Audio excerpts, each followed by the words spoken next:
What's good, people? We back at it on Sawmill. And I know in the game it's called Sagebrook or whatever, but whenever I started the game, it was called Sawmill, so I'll call it Sawmill. By the way, this is my second channel. And if you're tired of me saying this, then once it hit 1,000 subs, then I might say it less often, but I'm trying to get that channel up to 1,000 subs. And as of right now, we're sitting at 741. And in case you didn't know what I do on that channel, I stream this game as well as play other games. People, racing games are my favorite genre, not shooting, in case you didn't know. But anyways, why am I coming on a Sawmill? I mean, it's not like I come over here often. Well, I'm gonna keep it a buck with you. I want to do something a little bit different, map-wise. Because it seemed like every time I come onto this game, it's always Fisk, and that's about it. So I try to, make the map variety a bit vast, if you will. And I say that, I don't remember the last time I made a video on Anakin, but Anakin's mainly a stream type map. It seemed like whenever I stream, I always end the game on, or end the stream on Anakin. But this is not Anakin, this is Sawmill. So, what do I think about this map? I mean, it's a cool map. It's kind of underrated in my opinion, but I mean, it's a cool map. Back in the day, this used to be the spot for chemicals, but then it changed to Fisk, and then the devs nerfed Fisk. So, where do we go for chemicals? Honestly, I have no idea. No idea. But, people who come onto this map, right? They're not new players. In my experience only, I've never ran into a full-on raincoat infestation on Sawmill. It's always Fisk. And sometimes Descent. Sometimes. But this map, I want to say, is mainly reserved for experienced players. So if you're looking for a challenge, I would say to come here. That's what I would say now. But other players will say this map is a waste of time and resources. And I agree halfway. This map, when it's raining, nobody moves. Nobody moves. But luckily, in this case, as you can clearly see, it's daytime. And as you can also clearly see, I'm running dead center of the map, knowing damn well at least one person spawns near here, and I'm not getting shot at.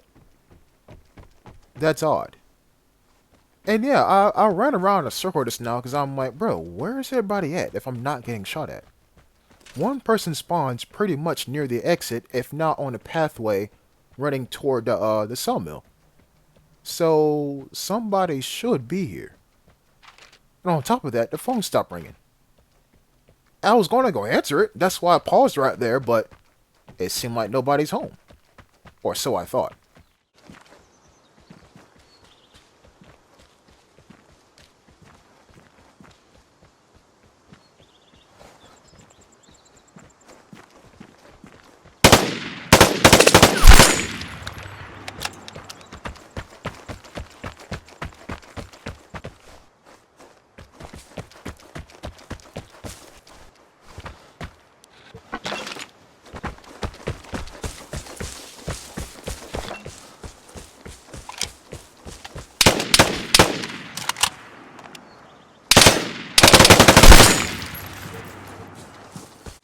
In case you're wondering, I did see Death. I did. And he does not wear a black cape or a black hoodie or whatever that shit called. And he doesn't have a scythe. Instead, what he wears is a bluish greenish raincoat, and he holds an assault rifle. That is what Death looks like. It's not no floating skeleton with a scythe. That's not what Death looks like. It's definitely a raincoat. That's what it is. But hey, we're alive, surprisingly, and we also have a VSS. My favorite gun, or one of my favorite guns in the game. The VSS is used for headshots, as you will have seen in a previous video. But hey, that's 2 people down. Whole 2 people, and the safe is being unlocked. But I want to come over here and hit its comp station. just to see how positive it looks. And only one positive thing happened to the airdrop. There are three negative things happening to the airdrop as well. So, okay, no one should be going for an airdrop because it's nerfed to all hell, if you will.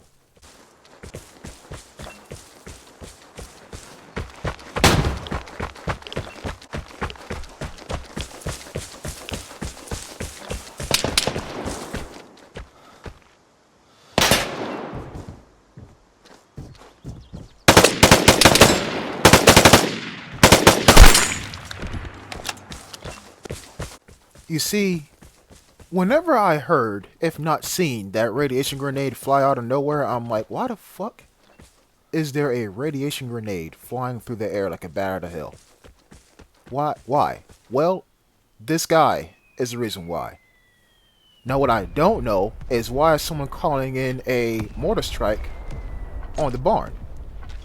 Well, I mean, obviously, they seen the message that someone is opening the safe, and they called in a mortar strike on that sawmill to see if they get a hit marker.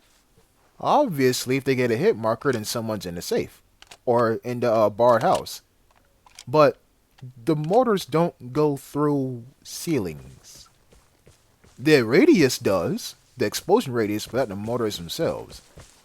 So what I'm trying to say here is a mortar that hits the top of that their sawmill, the explosion, like the shockwave, probably hits the second floor, not the first one. So, in my humble opinion, that was a waste of a mortar strike. In my humble opinion. But the fact of the matter still stands. Someone sees that sawmill. They have to in order to call it in. Call in a mortar strike, I mean. Right? So, what's the deal?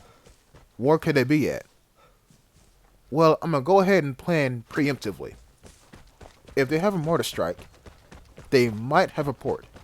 If not, might rush the damn detector and try to find out if dude is still there or not. Right? And if I was an ultra sweat at this here game, right? Like ultra sweat, what I would do is once I seen someone hit the damn barred house safe, then I will call it a mortar strike, and when I don't get any hits, I would hit a port. Again, that's what I would do. But I'm thinking, I'm kind of counteracting my own internal thoughts, if you will. Right? And honestly, that's kind of how I play the game. I think, what would my opponent do?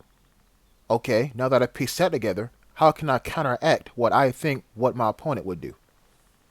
Right? That's literally how I play the game in one sentence. So, for once in my career, if not probably about the 5th, 6th, 7th time, I'm actually using a jammer. I actually am. But the reason why I don't like jammers, people, is because look at this. I'm sitting in one spot. And on top of that, this spot in particular right here is, it's kind of obvious. It's kind of obvious. And you can see I get an itchy left thumb for movement. And I want to move. Right? I want to. But I'm so set on dude hitting a port. Again, dude being whoever called in a mortar strike on a barred house. I'm so set on him hitting the port, I don't want to go too far. The plane is coming. Prepare to fight for the airdrop. Okay, so there's the airdrop. Now, I'll crawl to pretty much past this rock, and I believe that's when my jammer is going to say, nah, I can't cover you no more. Your insurance is gone. Or not. I'm still here. And I'm like, damn, I can actually go pretty far. That's actually pretty cool. Oh, and this is a really good time to say this. So people, at the time of this recording, it's just now turning December. It's like 4 days away until December 2nd. So, next freaking couple of weeks, you might see Santa Claus. Or actually, no, you are going to see Santa Claus. So, don't be like, wait, what the fuck? Santa Claus is here. It's damn near Valentine's Day, Jet. What the fuck? bruh, these videos are recorded earlier in the timeline. Alright? Cool.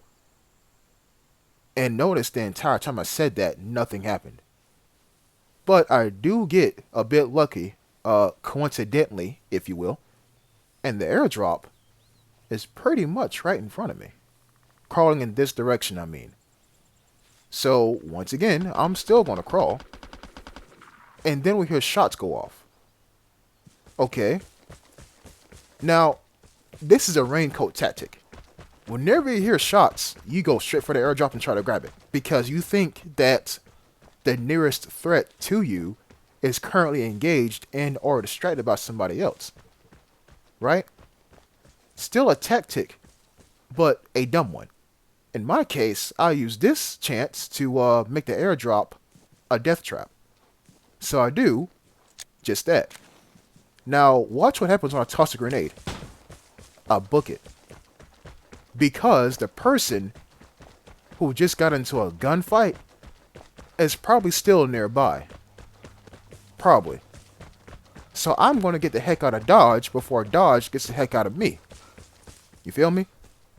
Now I'm going to run past this here yellow van and continue to run because, like I said, get the heck out of Dodge. But what if Dodge sees you? Then you're screwed. But look, he grabs the airdrop.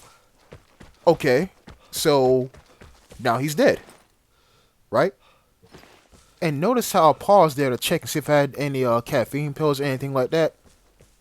And he's gone. Gone meaning he's dead. And if you're wondering, Jet, why don't you take any caffeine pills or any stim charges? Well, I already took enough stuff out from base as is. And I don't want to make myself any more heavy. And that's my alarm watch going off. Yes, I still wear that in 2023. But yeah. Well, I guess in y'all case, 2024. I mean, at this point. But yeah, so dude is dead. And the airdrop is still back there. And I believe we did cross the corpse of the guy that got shot. So, safe to say that nobody's here. And by the way, this is where the video and audio starts to desync, so I'm going to make this quick. The new name for this gun is the Miracle 4A1. Because the amount of headshots that I pulled off in this match literally saved me. And if it wasn't for these miracles, I would not be alive. So I'll take the VSS in a damn 3-round burst pistol, yeah, and I'll go home. So people, thanks for watching. Again, you can clearly see the audio and video are desyncing. I don't know why. So I'll see y'all later. Peace.